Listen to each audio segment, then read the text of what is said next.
ಅವಾಗ ಏನಾಗಿದೆ ನಿಮ್ಗೆ? ಎಷ್ಟು ಖುಷಿ ಆಗಿದೆ? ಹೇಳಕ್ ಅಸಾಧ್ಯವಾದ ಖುಷಿ ಆಗತ್ತೆ. ಇಲ್ಲಿ ನೋಡ್ರಿ, ಆ ಮಗು ದುಡ್ದಿತ್ತ, ಆ ಮಗು ಅಡಿಗೆ ಮಾಡಿತ್ತ, ಎಲ್ಲ ಮಾಡಿದ್ದೆ ಯಾರು? ನೀವೇ ಮಾಡಿದ್ದು. ನೀವು ಮಾಡಿದ್ದು ಆ ಮಗು ಕೊಟ್ಟಿದ್ದಕ್ಕೆ ನಿಮ್ಗೆ ಇಷ್ಟು ಖುಷಿ ಆಯ್ತು.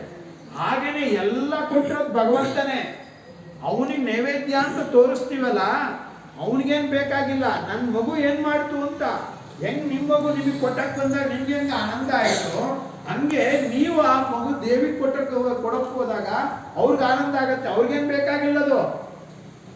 ಹಾಗಾಗಿ ನೀವು ದೇವ್ರಿಗೆ ಕೊಡೋದು ಇದು ಈ ಥರದಲ್ಲಿ ಹೌದಾನೆ. ನೈವೇದ್ಯ ಮಾಡೋದು ಇವೆಲ್ಲ ಆ ಕಾರಣ ಗೊತ್ತಿತ್ತೋ ಗೊತ್ತಿರಲಿಲ್ಲ? ಗೊತ್ತಿತ್ತು, ಹೇಳಕ್ ಬರ್ತಿರ್ಲಿಲ್ಲ ಅಷ್ಟೇ ಅಲ್ವಾ? ಹಾಗೆ ಈ ತಾಯಿಗೆ ಇವರೆಲ್ಲ ಒಡವೆಗಳು ಕೊಡ್ತಾರೆ, ಶಸ್ತ್ರಾಸ್ತ್ರಗಳನ್ನೆಲ್ಲ ಕೊಡ್ತಾರೆ. ಈ ದೇವಿ ಇವ್ರು ಕೊಟ್ಟಿರೋ ಒಡವೆಗಳನ್ನೆಲ್ಲ ತೊಟ್ಕೊಂಡು ಶಸ್ತ್ರಾಸ್ತ್ರಗಳನ್ನೆಲ್ಲ ಇಟ್ಕೊಂಡು ದೇವಿ ನಿಂತ್ಕೋತಾಳೆ. ದೇವಿ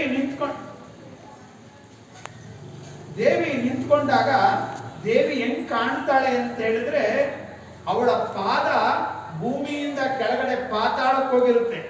ಅವಳ ಪಾದ ಕಿರೀಟ ಆಕಾಶ ಛೇದಿಸ್ಕೊಂಡು ಹೋಗಿರುತ್ತೆ.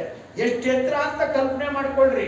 10,000 ಕೈಗಳೊಳಗೆ ಎಲ್ಲ ಕೈಗಳಲ್ಲೂ ಶಸ್ತ್ರಾಸ್ತ್ರ ಇಟ್ಕೊಂಡು ಆಭರಣ ತೊಟ್ಕೊಂಡು ದೇವಿ ನಿಂತಿದ್ದಾಳೆ. ಆ ದೇವಿ ನೋಡೋಣ, ಎಲ್ಲ ದೇವತೆಗಳಿಗೆ ಆನಂದ ಆಯ್ತು. ಆನಂದ ಆದ ಕೂಡಲೇ ಕೆಲವರು ದೇವಿಗೆ ಆರತಿ ಮಾಡಿದ್ರು, ಕೆಲವರು ದೇವಿಗೆ